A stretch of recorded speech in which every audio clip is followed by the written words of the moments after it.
Good evening and welcome to the Wiener Holocaust Library. Welcome to our in-person and online audience. I'm Barbara Warnock from the library, and I'm really pleased tonight that we have this wonderful event with Rabbi Professor Dr. Elisa Klapheck, who'll be talking to us about Regina Jonas. So really pleased to be having this event, and it's part of the exhibition series that we have for our current exhibition curated by the Klapheck Institute, and this is the exhibition, The Library of Lost Books. And please come along to the library to see the exhibition, and we've also got another event on the 9th, so look on our website to find out more details about that.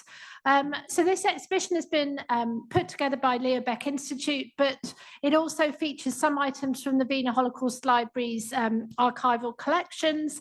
We are in fact the world's oldest archive on the Nazi era and the Holocaust, and we've got a busy programme of exhibition and events, so please find out more on our website.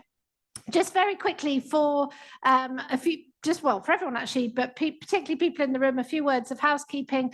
If the fire alarm sounds, then you need to leave by the front entrance. There is no other main entrance here. Also, should you need the toilets, then leave this room by the door that you came in, go along the corridor to the back of the building, take the lift to the basement, and then the toilets are there. And then just to say to people online that there will be a chance for you to ask questions at the end, should you want to as well. You can place any questions that you have in the chat, and then we will be able to bring your questions to Elisa as well. So don't worry, we won't leave you out. So I'll hand over now to the Deputy Director of the Klapheck Institute, King of Bloch, or am I handing over to Joe? Sorry, yes, getting confused. Sorry. Yes, everyone has to. So I will in fact not do that. I will hand over to the Director of the Klapheck Institute, Joe Cronin, who is going to carry on and introduce the rest of the event for us. So, Joe. Thank you very much, Barbara. I will be very brief because I, in turn, am going to hand over to the Deputy Director of the Klapheck Institute London, King of Bloch, to introduce our distinguished speaker this evening. So it just falls to me to say thank you very much to all of you for being here this evening, whether in person or online. As Barbara was saying, please do look at our exhibition, which is currently ongoing until the 10th of July. This is the first public event connected to this exhibition, which is of course very exciting. The second event will take place next Tuesday. So just before I hand over to Kinga, I'd like to thank once again the Wiener Holocaust Library for their unflinching generosity in hosting this exhibition and this lecture this evening. So I hope you all enjoy it very much. Over to Kinga. Now it's me doing the fun part. My pleasure is to introduce our speaker tonight, Rabbi Professor Elisa Klapheck, who has come from Frankfurt to us today to speak about Regina Jonas, the first woman rabbi who studied at the Higher Institute for Jewish Studies, or the Academy for Jewish Studies, because the terminology is very fluent here, and I just want to make sure that everybody understands when Elisa mentions academy that we're also talking about the Hochschule. American and British translations are a bit confusing sometimes. So Rabbi Professor Elisa Klapheck is rabbi at the liberal synagogue Egalitärer Minyan, a Jewish congregation in Frankfurt am Main, and she is also professor for Jewish studies at the University of Paderborn.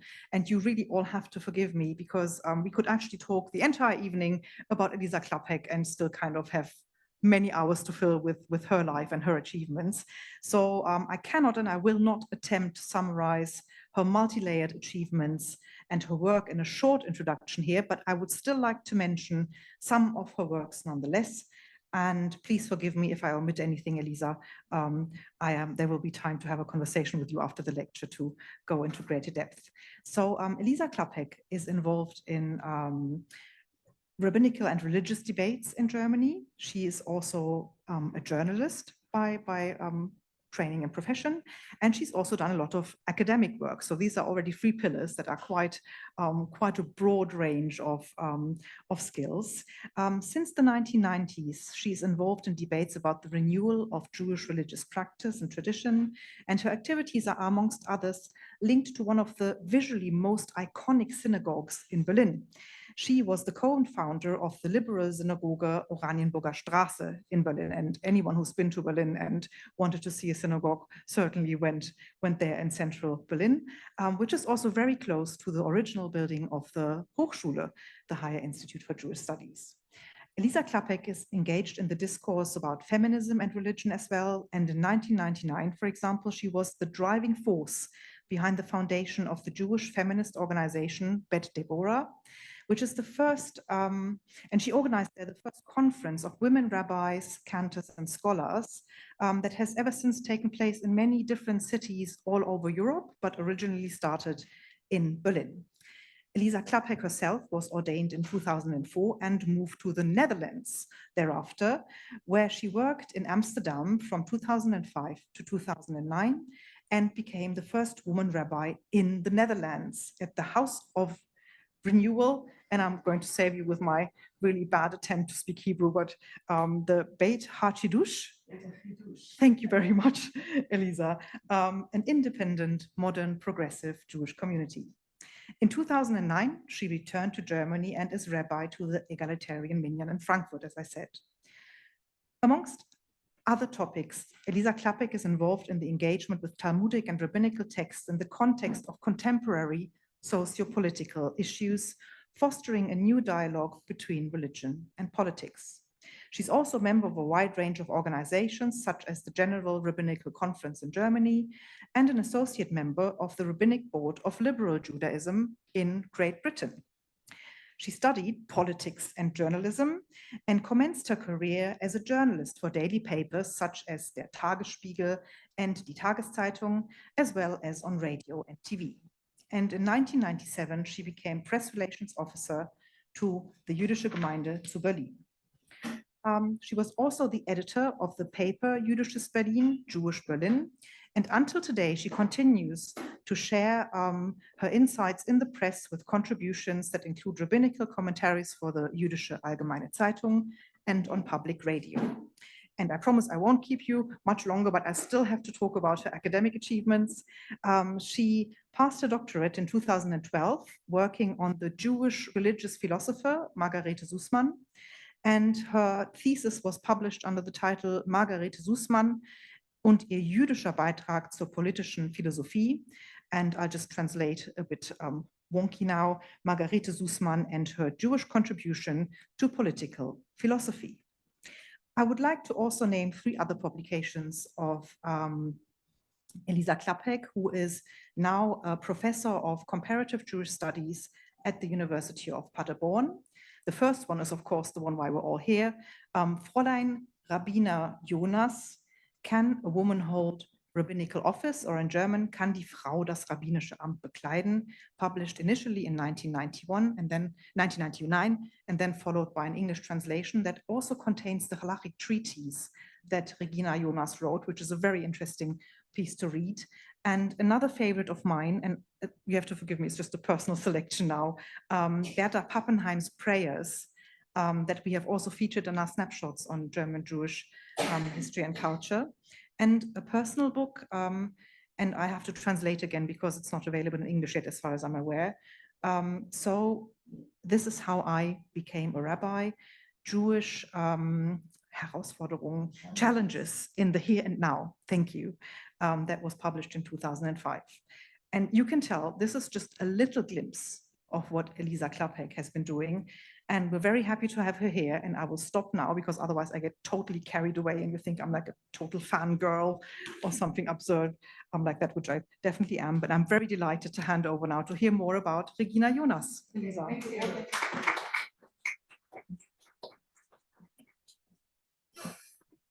Thank you for the introduction. You actually said much too much. And welcome also to the people online, which I don't see, but I know they see me. And I hope I'm able to speak to both audiences. I apologize for my English. Recently, I didn't speak so much, so it has become a bit rusty recently. But I can say it kind of all started with Fräulein Regina Jonas, yes, with the discovery of Regina Jonas. So I grew up in Germany in a Jewish community. I was born in Düsseldorf, and I was a feminist early on. And Düsseldorf, the city where Leo Beck even was a rabbi, yes? But nobody told me in my community that there had been already a rabbi in Germany, that there had been already emancipation of women in Jewish religion. I thought in the 80s, yes, I'm the only one, yes, who was discovering the works in America of Susanna Hesche and other Jewish feminists. And I have to go there, or I have to go to England to find Jewish feminism. And there's nothing in Germany to relate to. So it was a big shock to find out in the 90s that there had been the first woman rabbi in Germany. She was discovered, well, some people knew about her. I was press officer in those days in Berlin, at the Jewish community in Berlin. There were actually former pupils of this first woman rabbi, pupils of hers who went to class and got religious instruction. There were people in Berlin who went to services of Regina Jonas, remembered sermons of her. And nobody of them was talking about her in all these years. Sometimes, like the second rabbi in the world who was ordained, that was Sally Present in the United States. She said it, but that there apparently had been already a rabbi before her, a woman rabbi, but nobody took that up. There were instructors at the Hebrew Union College in Cincinnati who knew Rabbi Regina Jonas, the first woman rabbi, and didn't pursue something on that, didn't proceed on that. So we're talking about lost legacies. So her legacy was almost completely lost if there wouldn't have been, and that's interesting, a Protestant theologian, by now a friend of mine, Katharina von Kellenbach. I want to pay tribute to her. She started to investigate, and she found it. After great difficulties, she found the legacy of Regina Jonas in an archive in East Germany. That was after the wall came down and the archives opened. And luckily, she didn't take her legacy to the camp that was Theresienstadt in 1942. Well, probably now I have new information, but I still have the idea that she was conscious of where she was going to. It might be death, it might lead to death, to her being murdered. So she left the main parts in Berlin at the archive of the German Jews, yeah, das Gesamtarchiv der deutschen Juden. So after the Holocaust, the Leo Baeck Institute of New York took quite a third of the important documents to New York. Then came Yad Vashem, took another third of documents to Jerusalem.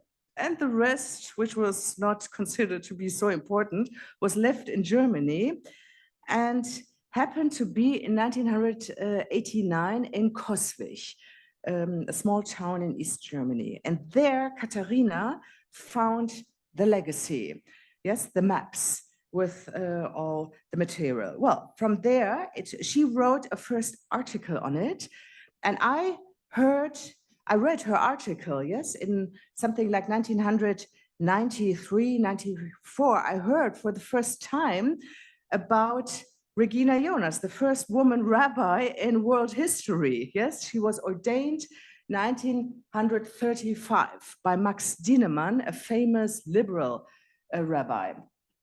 And she was hired by the Jewish community in Berlin, not as a rabbi, yes, as a rabbi, but in rabbinic functions. Okay, but the word rabbinic was in the contract. And well, she had 7 years in Berlin to work as a rabbi before she worked as a preacher. This is probably the term.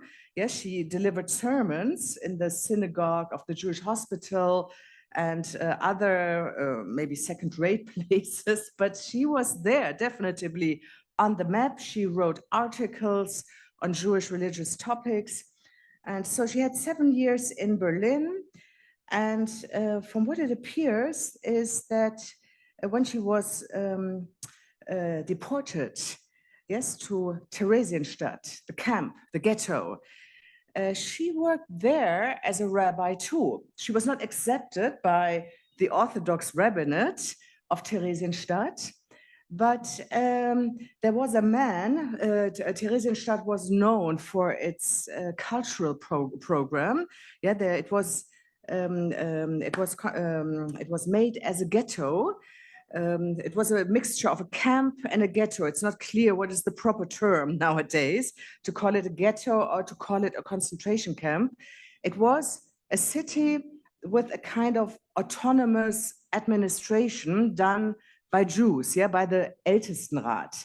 But of course, the SS was all around this ghetto, this camp.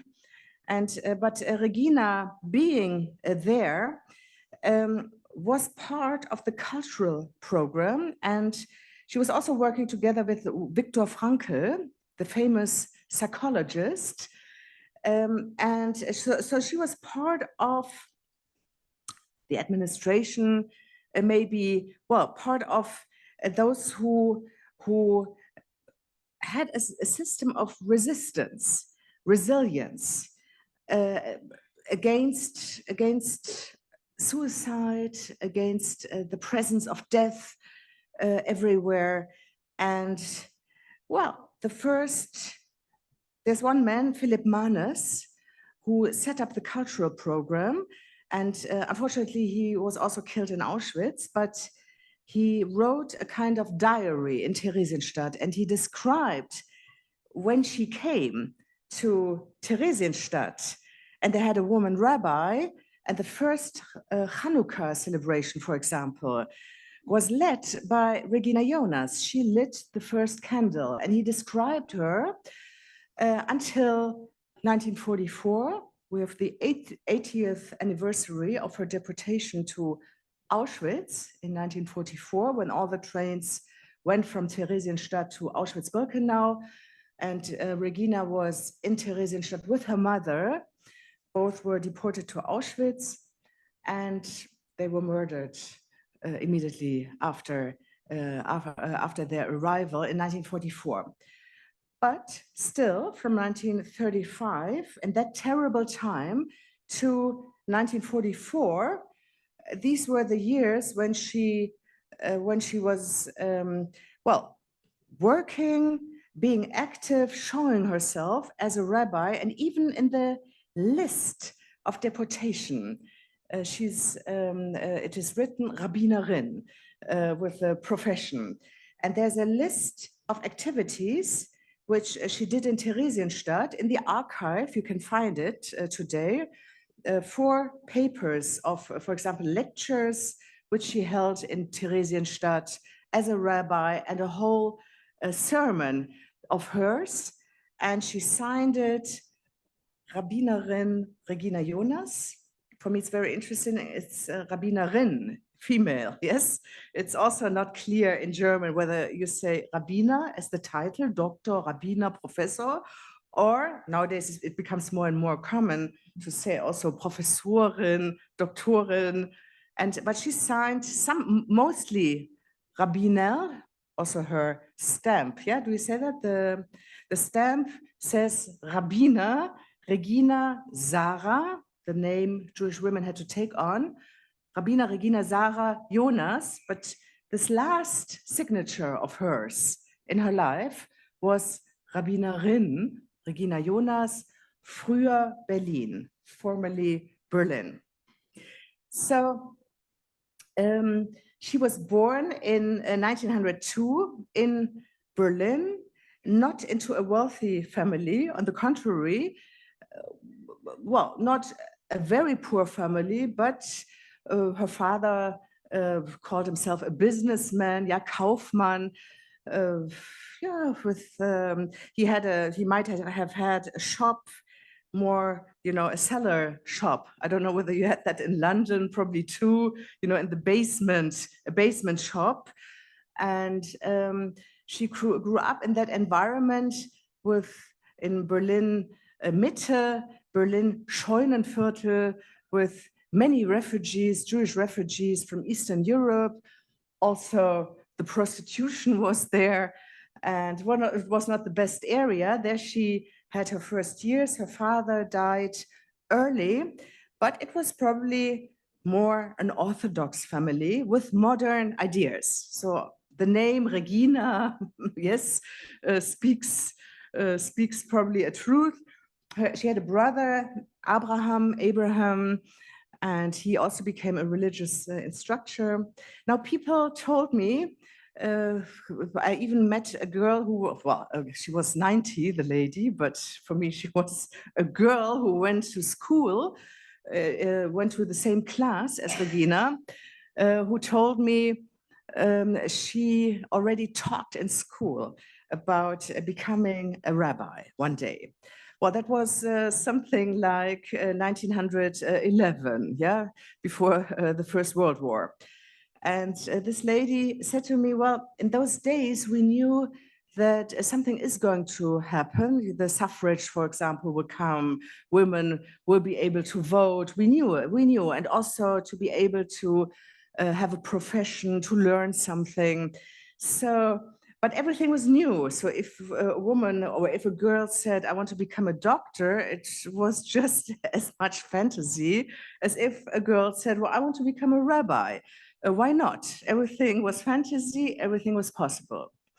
So in 2024, she enrolled in the Hochschule für die Wissenschaft des Judentums, Higher Institute for Jewish Studies. And apparently she had people who supported her. Well, one was Rabbi Weil in the synagogue of Prenzlauer Berg in Berlin. That's where she went. He discovered her talent, and she was a kind of assistant for him. And they studied together Talmud, Shulchan Aruch, and those works. Leo Beck also supported her in her studies and later on. And also her professor for Talmud, Eduard Barnett. So he made her write, today we say a master thesis, an MA, her final thesis with the title, Can Women Be Rabbis? Can a woman be a rabbi? Kann die Frau das rabbinische Amt bekleiden? Can the woman put on the rabbinical role? And it's a halachic treatise. So she went through all the rabbinic literature, well, also Torah, of course, Torah, Tanakh, the Bible, the Hebrew Bible, then the Talmud, everything concerning rabbinic tasks. Yes, it was the modern rabbi is something else than the rabbis who were the authors of the Talmud. So she started her thesis by saying, well, the rabbinerin, yeah, the woman rabbi is something new, but also the male rabbi, yeah, der Rabbiner is also something new. We have it since the 19th century, the modern rabbi. And what are the tasks of the modern rabbi? And she lists 9 tasks. He has to be the leader of the community. He has to perform rituals. He has to teach the youth. And he has to decide upon halachic issues. So she lists this all up. And then she asks, well, these are questions which were not asked in the Talmud, but I can ask it now. If women are allowed to perform these tasks. And then she goes through all the rabbinic literature, the Talmud, the codes, yeah, Shulchan Aruch, what did Maimonides, the Rambam, what did he say? Are there responsa on it in the 15th and 16th century? And so I was lucky that when the first conference of Beit Deborah, yeah, you named it, when I helped enable the first conference of Beit Deborah, the women rabbis from Europe came to Berlin, and I called the chief director of the archive in Berlin, where the legacy of Regina Jonas was by now. And I asked him, is there someone who's writing a book about Regina Jonas? We have our conference and we want to learn. Who was she? Yes, we want to learn about the first woman rabbi. That was in 1999. And then he said, unfortunately, nobody wrote the book, the actual book. We have articles like from Katharina von Kellenbach, who discovered the legacy, and some other articles, but we don't have a real book. And then there was a second. Do you want to write the book? And I said, yes. I knew this is going to be a turning point of my life. And the same day, I went to him to the archive, and he showed me the thesis, yeah? Kann die Frau das rabbinische Amt bekleiden? I don't know how to say it in English. It's not the paper itself. In those days, when you were writing on a typewriter, you had, in German, you say Pausepapier. You had a second carbon copy. It was a carbon copy with her stamp, Rabbiner Regina Jonas. And it was really a magic moment for me when I held it in my hand, that what her hands had held and even created.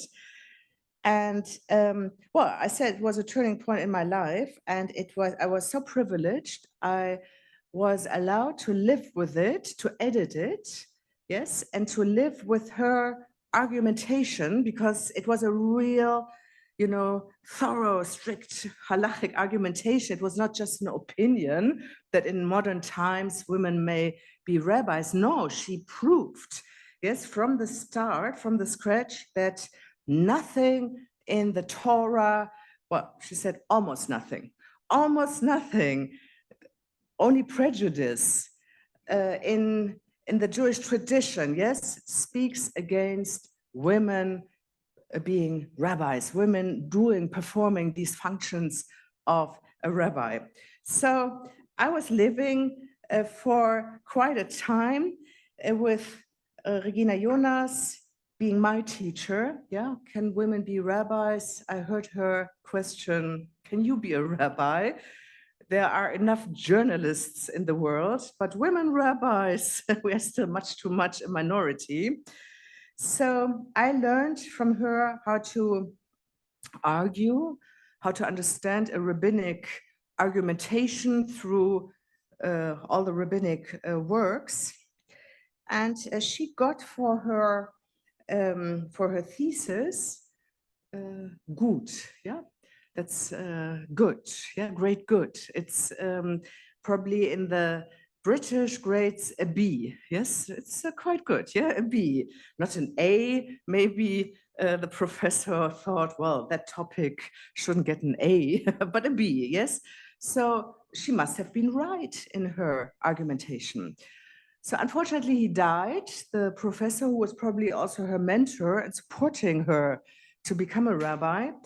And unfortunately, the Hochschule didn't ordain her immediately. They feared a scandal. And it took another 5 years. She finished her thesis in 1930. Yeah, she enrolled in 1924, finished her thesis in her studies in 1930.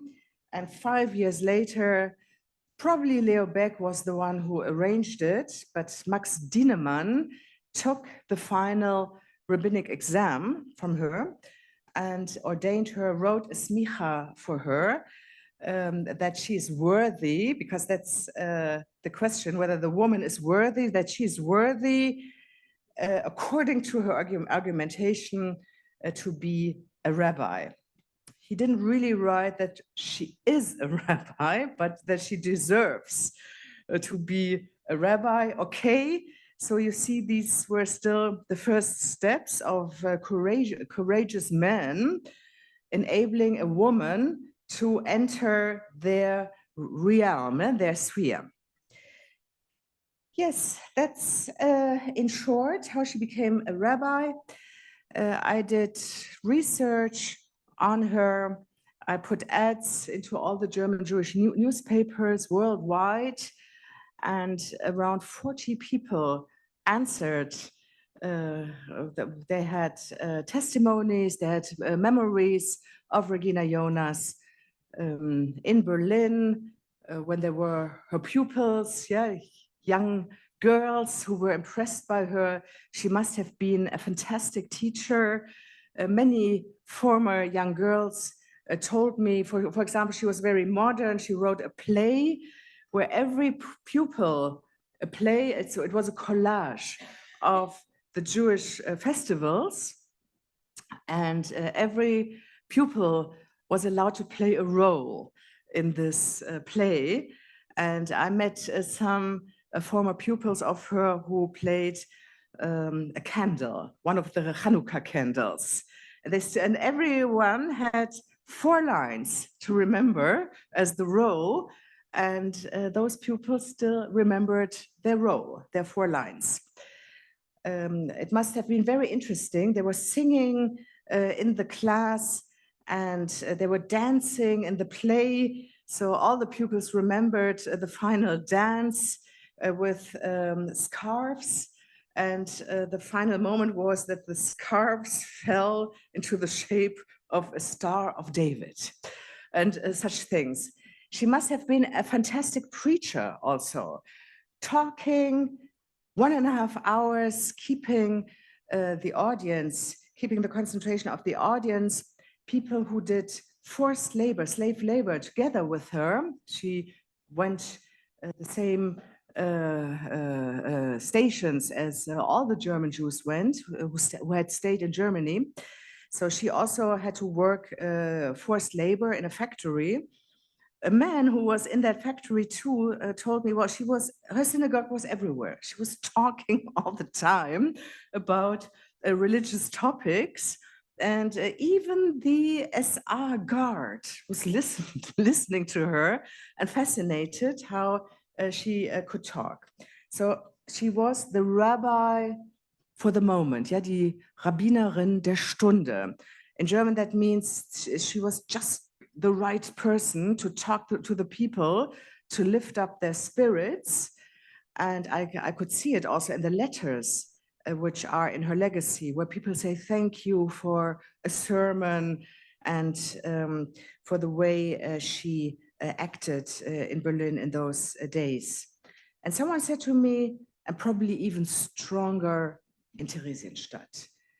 So I want to finish my talk with the sermon, which is on those 4 papers left in Theresienstadt. So she left marks wherever she was, in Berlin, in Theresienstadt.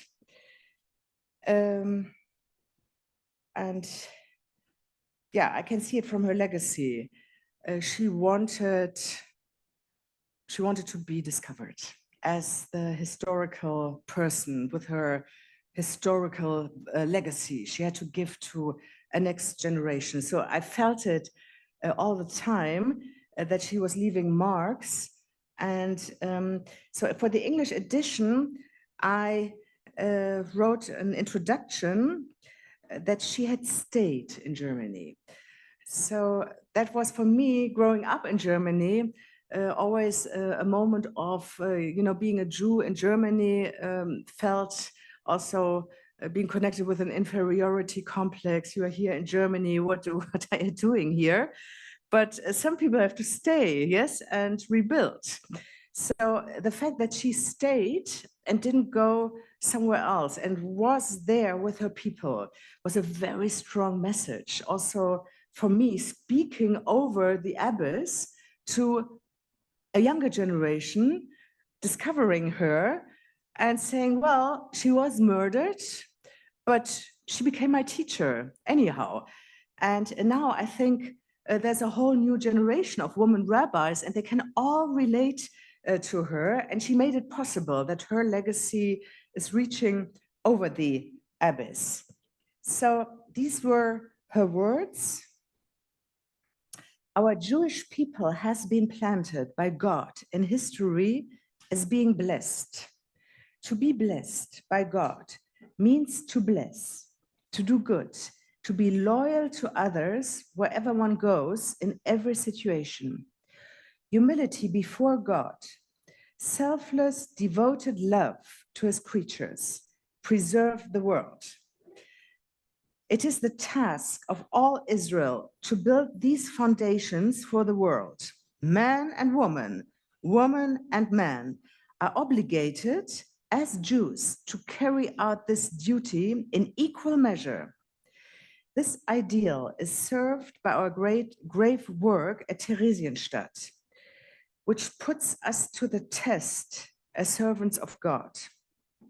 And as such, we turn from the earthly to the celestial sphere. May all our work be for the blessing of the future of Israel and of humanity. Upright Jewish men and brave, noble women were always the pillars of our people. May we be found worthy by God to be counted in the circle of these women and men. Rabbinerin Regina Jonas, formerly of Berlin. Thank you.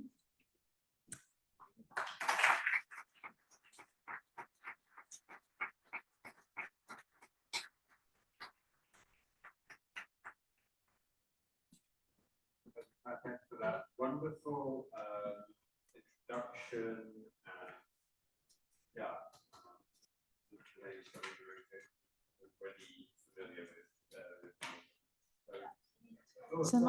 There's another one behind.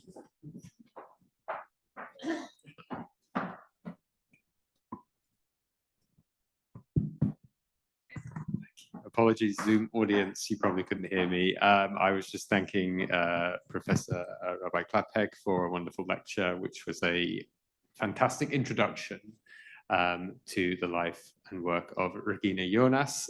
So now I think we can open the floor to questions, which both in the room and on Zoom, if you are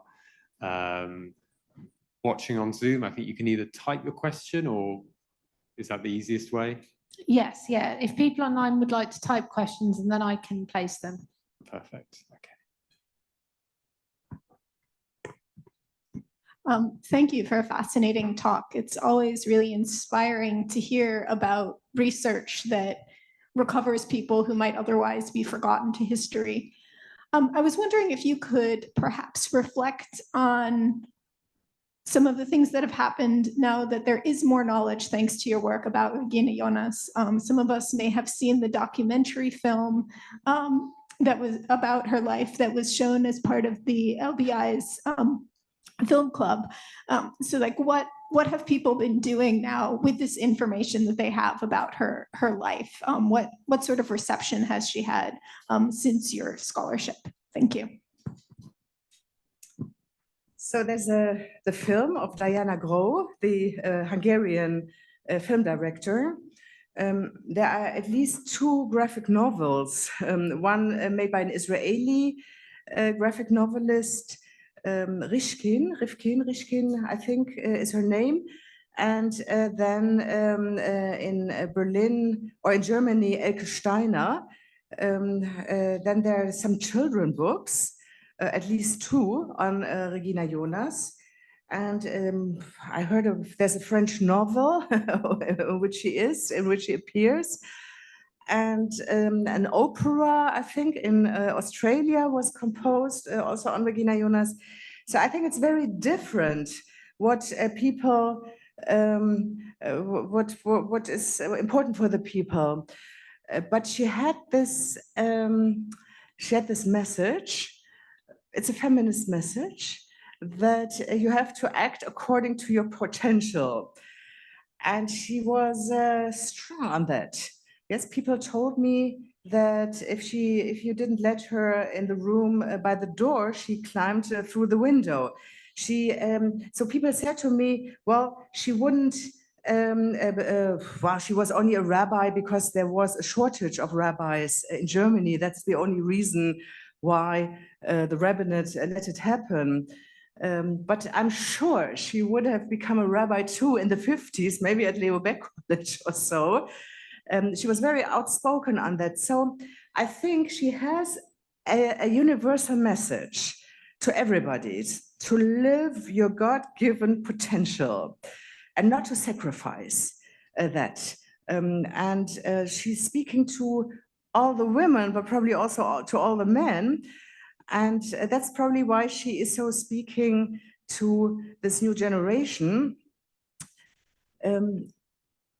I think also that she was murdered, that she was forgotten. I think this is a message by itself, that for at least 5 decades, almost nobody was talking about her. This is also a message by itself. Why didn't the people who knew her talk about her?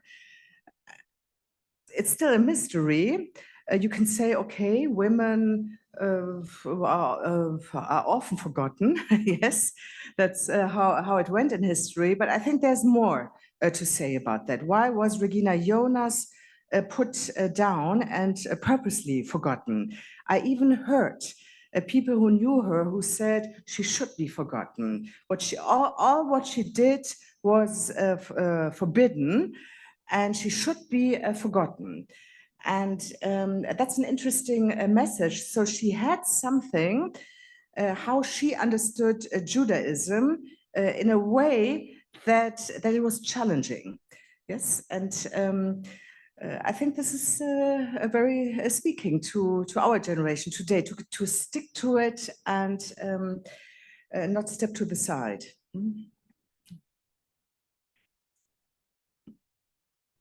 Yes. Thank you. That was brilliant. Thank you very much. So when I was ordained as a rabbi, we didn't really know very much about Regina Jonas. As you rightly said, Sally Priesand mentioned her, but that was about it. So I was pretty early on as well. I wanted to ask you very specifically about something you said about who her supporters were. And you thought Leo Baeck, and then it was obviously Max Dienemann who ordained her. And she obviously thought it was a responsibility to stay with her community, as Leo Baeck also did. What was the bond between Leo Baeck, Max Dienemann? What was it that they saw in her and that she obviously related to them? Can you describe that a bit more? Because, you know, a lot of the men at the Hochschule were not interested in ordaining her. So I'd love to know a bit more about that, the texture of that. So Leo Baeck actually supported quite a number of young women. So the Hochschule as such, or let's put it that way, progressive Judaism, the reform movement with Abraham Geiger already in 1830 started to promote equality, yes, equal rights for women. They didn't know what they were talking about, but already in 1846, at one of the big conferences of the reform movement, the equal rights for Jewish women was part of the decision making. So, they didn't know what they decided for, but they decided for that.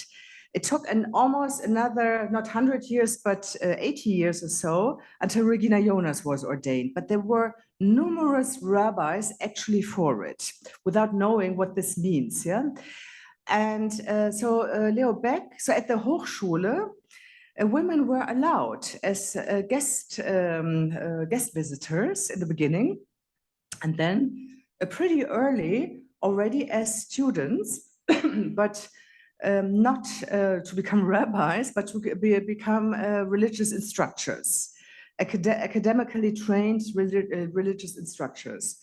So there are quite a number of women who were, Leo Beck went to the families, girls were the talented girls, and Leo Beck went to the families and convinced them that the daughter should study at the Hochschule to become an instructor or just to enlarge her knowledge. So that was not new. What was new was that Regina was the first who wanted to become a rabbi, although in the United States, there was also a woman who wanted to become a rabbi at the Hebrew Union College, but she was turned down with an argumentation which said, well, actually, the rabbinic literature is not against women becoming rabbis. There are no arguments, but it looks strange. We don't want to be the first. Now, the Hochschule let her study, even write this thesis, but then maybe Eduard Barnett would have done it. So I saw from the correspondence, Harry Totzina, yes, Tursinai, another teacher for Bible at the Hochschule. He congratulated her, and also Leo Beck congratulated her. So I could see from the letters, from the correspondence, well, they all wanted it. They were waiting for, I think, that's my thesis. They were waiting for the one who is doing it. Yes, they didn't want to be the ones to do it actually, but they were kind of waiting for someone to do the first step, and then they congratulated her. So I think this is how it goes. Maybe it's a bit too positive, but in an ambiguous situation, it's in the hindsight not clear were they for it or not really, but they congratulated her. And well, there was, how do you say that, a jubel, there was jubilating. When she became a rabbi, so many rabbis congratulated her, so it was kind of in the air that it would happen. I've got a question and a comment online. So Sigrid is just pointing out that she says a similar thing happened to the first women Christian pastors in Germany who got ordained at a similar time, the 1930s, and were then perhaps forgotten about for a long time. And then the question is from Katharina, and it asks if you could tell us more about Regina Jonas's studies, writings, teachings about Jewish law. Now that's very broad, so just anything that you think might be interesting or that you could expand on. Well, the main thing obviously is her thesis, Can a Woman Be a Rabbi? It's a halachic thesis, so it had to be edited. All the quotes from the Talmud, which were written in Hebrew, she had a Hebrew typewriter, yes, had to be translated into German, respectively English.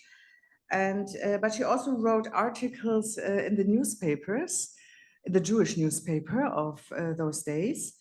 And so her attitude was, we are put to the test at the moment. Well, this sounds, today it's almost unspeakable to say such a thing, but probably that was her strength, how she talked to the people. And yes, she wrote articles about the Jewish holidays with that kind of diction. There's also, she was funny, she had humor. So there are some interviews or portraits about her in her legacy. You can see that she made fun when someone asked her, why did you become a rabbi? She answered, I don't know, it's my conviction, but if I would know, I wouldn't tell it, it's my secret, and such things. So she had humor. By the way, she had a friend, maybe you can even call him a lover, and he wrote many love letters to her. His children who were living in the United States, luckily they escaped, they knew about it. And she also wrote little marks on his letter, on his letters to them. And on one letter, she wrote, please send me a picture of yours. And if you send me one, I will send also one of me, with me. Keine Angst, nicht im Talar. Don't be afraid, not in, clerical robe. Yes. So you could see she was funny. She had humor, and that kind of made me also happy when I was going through the legacy, reading all these things.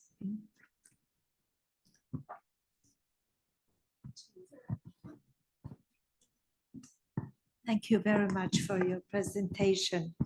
According to what you were presenting, I think she saw herself as her job. She saw it with vocation, and that was her destination. I don't think she's a person that she could be otherwise. She knew what she wanted. And this is quite an exceptional originality. You presented it so well for me.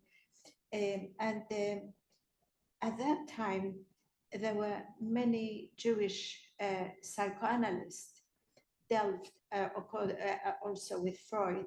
He went and he studied the Kabbalah and he understood the Tanakh and all that stuff. And so many of them got ideas from Judaism as well. And also women, you were talking about women, like Melanie Klein, Sabina Spielrein, Revere, and all those other women. They also read, but they didn't have that inner voice inside of them. And also they didn't have knowledge. But they were very, very much influenced by Judaism. Yeah, so I have to correct myself. I said conviction, but of course I mean vocation. Yes, this inner vocation which she has. And so she, I heard that she was psychologically very conscious. She was a very psychologically intelligent woman. Franke, yes, he saw that talent in her, how to speak to the people in those days and not to commit suicide, not to become totally verzweifelt, totally desperate. Yes, so she was intelligent on that. She was maybe even trained on being a kind of psychologist. Seelsorgerin, yeah, to do pastoral care, but more, yes, from this inner vocation. Yes, you're right, and she has it from Judaism, yeah. She was a rebel. She reminds me of Maharal. You probably know about him much more than I do. And in one of his writings, he said, don't listen to the rabbis, that they will destroy you. Okay. Yeah, yeah. So there is a letter to Martin Buber shortly after the pogrom in November 1938, the Kristallnacht, as it is called often, and she thought about emigrating, fleeing, yeah, escaping from Nazi Germany. And in this letter, she asks him whether there are opportunities in Palestine, in Eretz, she always wrote Eretz, no Eretz, whether in Eretz, in Palestine, there are opportunities to work as a woman rabbi, because she has to work in that profession. Ich kann und muss in diesem Beruf arbeiten. And her friend later on asked his children in the United States whether they could ask at the Hebrew Union College whether there are possibilities for a woman rabbi to work in the United States, whether this is accepted there. And this is a sign for me that she would emigrate there, she would flee there, but only if she could work as a rabbi. And maybe that's a reason why she didn't leave Germany, yes, why she stayed with her mother. That's another reason. Her mother was old, and she said to many people she wouldn't want to leave her mother alone back in Germany. Sorry, I was just going to ask what her relationship to Kabbalah was and what was her interest in Kabbalah. I can't say anything about that. She's the generation who was familiar with the works of Martin Buber, and he was the one who opened Hasidism and a little bit of Kabbalah to the people. I can't really say something. She didn't quote anything from Kabbalah. Yes, but she was very spiritual. She wrote, for example, in an article that a rabbi has to speak to the youth or has to perform rituals in a way that a musical chord, a string, is being touched, yeah, in the soul. So that's, I think, a mystical sentence. Okay, we've got a question online from Suresh, who's saying, I know she was the first female rabbi as an academic teacher of religion, but were there other female rabbis before her, but who weren't sort of officially ordained, I suppose, in this way? Well, official ordination and not. Probably this is something of modern times, since we have the rabbinic seminaries. But now there's a whole science about it, that there were women before considered as a rabbi. So one, for example, is the maiden, yeah, the virgin even, some call her the Virgin of Ludomir. Very interesting, actually, that she was, if you talk about Kabbalah, she was a Hasidic woman, a tzadikah, and she had a followership which considered her to be, well, she was called, who considered her like a rabbi, a rabbitzin, yes? And then there was, I think it was in Afghanistan, yes? There was a woman, Barsilai, I think was her name, and she's also considered to have been like a rabbi. Her father was a rabbi and sort of passed the office over to her. So nowadays we know about more and more women who were actually in such functions or had this recognition. I think there's a difference with an ordination, a document, someone who is sort of put into that position, working in a Jewish community. So as the rabbis of the Talmud are something different than the modern rabbi. I think Regina Jonas belongs to the modern rabbis, and she is the first woman rabbi being ordained with all the qualifications and everything what is connected to it. So I still stick to her being the first woman rabbi. But maybe some say, well, this is not how you should go about it. Let's take the others also. But Regina Jonas also wrote in her thesis, Can Women Be Rabbis? She wrote about the women before her who were in rabbinic functions. She quoted them.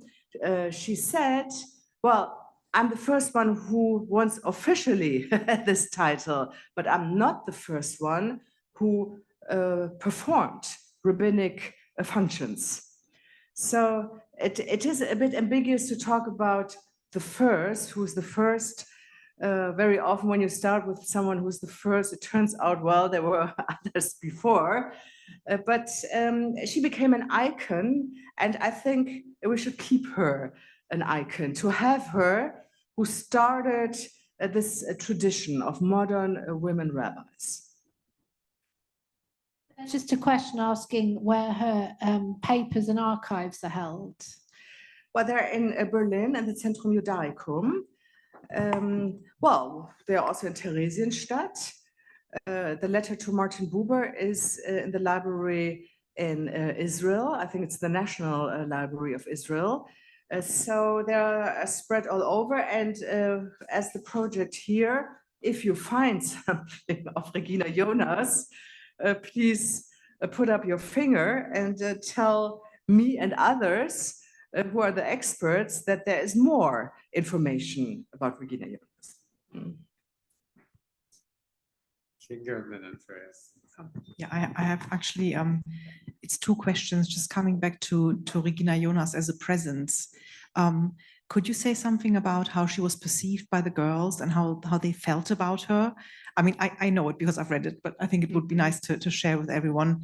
And maybe also a little bit about her physical presence. How did she look like? What do we know about that? Because I think that's incredibly interesting. Thank you. Okay, so it was interesting for me to find out the limits of oral history. So when the girls were before puberty, they were very positive about her. She was so beautiful. And she had all these songs, and we danced in the class, and we had this play, and it was wonderful. I became religious because of her. My parents were totally assimilated, unreligious, but I was convinced by her.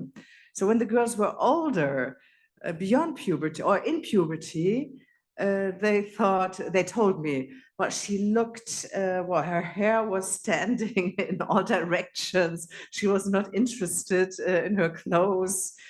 She had strange clothes. Where did she get that from? It was not in fashion. And strange shoes and so on. And then it was a bit painful that she wanted to be a rabbi. Which woman wants to be a rabbi? So you could still feel for the girls who were in puberty, preparing, sensing their own sexuality, preparing to find a husband, find a partner, become a good wife. She was a provocation for them. They didn't want to identify with her. So that was very interesting for me to find out that it depends very much on the age when you experience a person of your own personality, what you see in her. But actually, she impressed all of them. They all had very vivid memories. And well, I described it. She had strange clothes, with sleeves, yes, with sleeves which you could unbutton. Probably it's a dress for summer and winter, yes, and such things.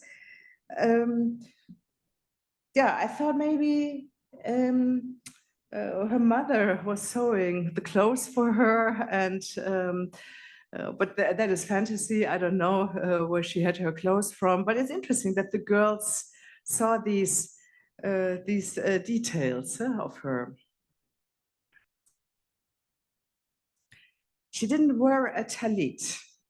Nowadays, the women, for example, in Jerusalem at the Western Wall, the Kotel, the Neshota Kotel, they come to provoke with a talit. And for me, that was a very important moment in my life to put on the talit publicly, to show off, to show the men, this is the sign, I want equal treatment. I want to perform all these functions, all these things in the service. So for Regina Jonas, this was not important. She said the talit is to be called to the Torah, although according to the Talmud says very clearly, women may be called to the Torah. The Torah doesn't take on impurity. So there's nothing against women being called to the Torah, but it's only a kavod, it's only an honor. So this is not so important. Yes, I talk about the decision making of a woman rabbi, yes, to be the chief, yes, of a community. So she didn't put on talit. That was not important for her. Interesting. Yes, she had a different focus. She left that for my generation to fight on that part.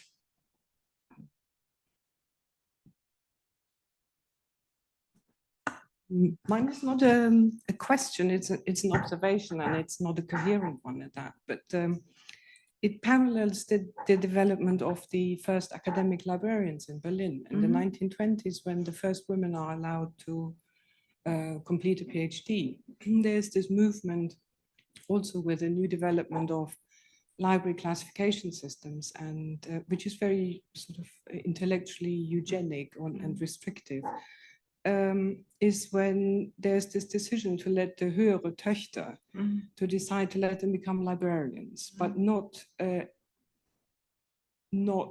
really in the sense of having any freedom of their self. It's as a counter movement to the Volksbibliotheken, which were meant to be far too proletarian and too bolshevistic in their leanings.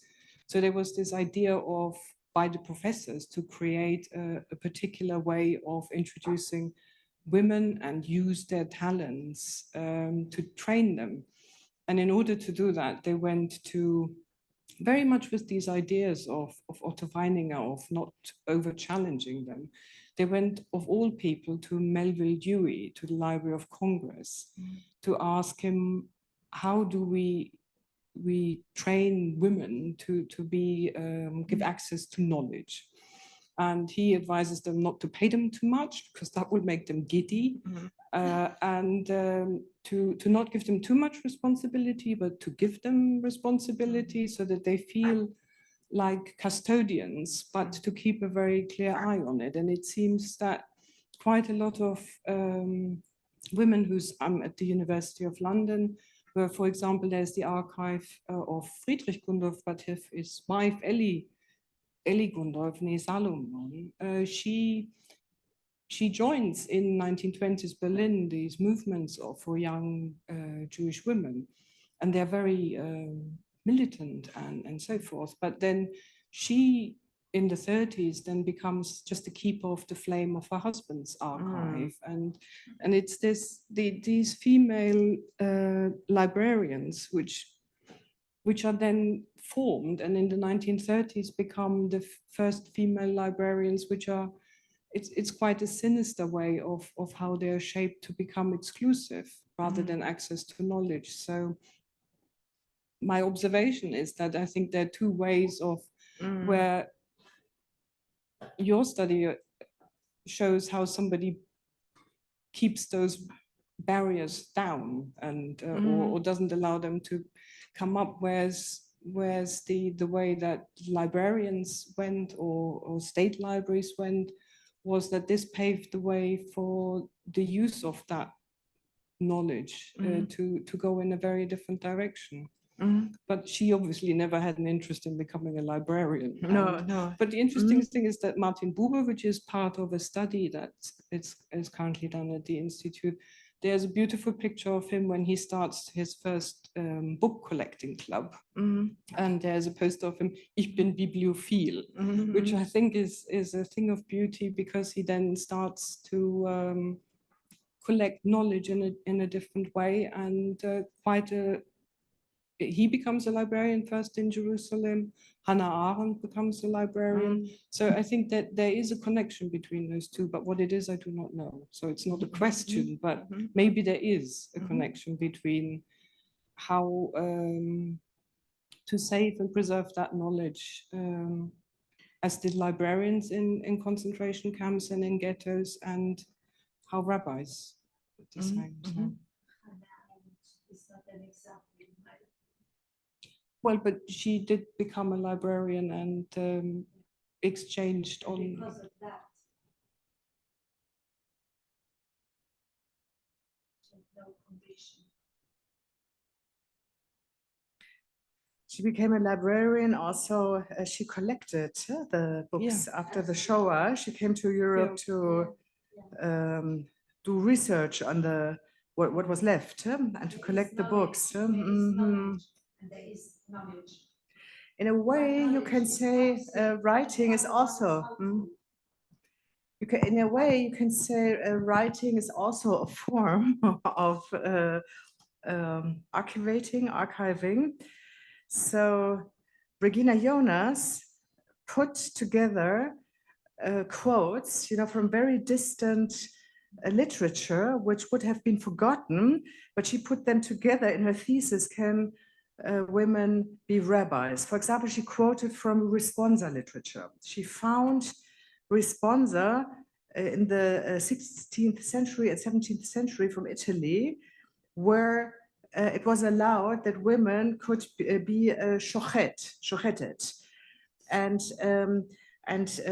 taking the argumentation that women were allowed to do to perform certain things which are very important for Jewish practice, for halachic practice.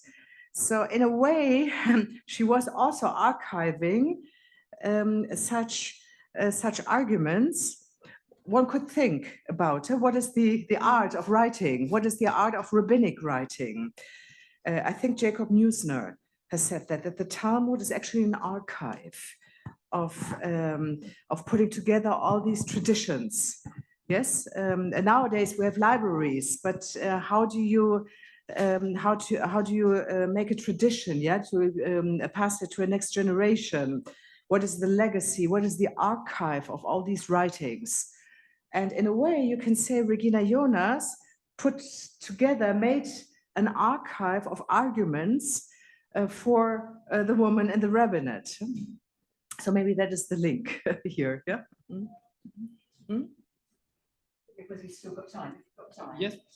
So, very quickly, because we are in London right now, I just wanted to ask you whether she knew anything about Lily Montagu, who was a really significant leader in liberal Judaism, although not a rabbi, although to some extent dressed as a rabbi, but not with a talit, and was active really from 1902 to the 1950s.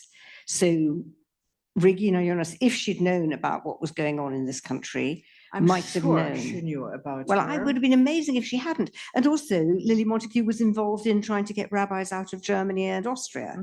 So that, again, might have been a link. So it's just, that would be another role model, although not as a rabbi. Her friend, Rabbi Joseph Norden, he translated the works of Montefiore.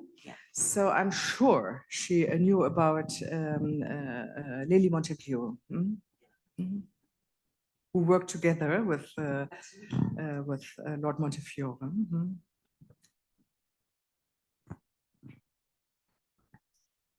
Do we have any more questions? Room? More online? Okay. Well, in that case, I'd like to thank once again Professor. Yes, sorry, talk a bit louder. I'd like to thank once again Professor Elisa Klapheck for a fascinating lecture and for the discussion. And thanks to all of you for coming and for participating. I think we have some refreshments afterwards. Thank you, Barbara. Yes, so please join me again once again in thanking. Thank you. Thank you very much. Thank you.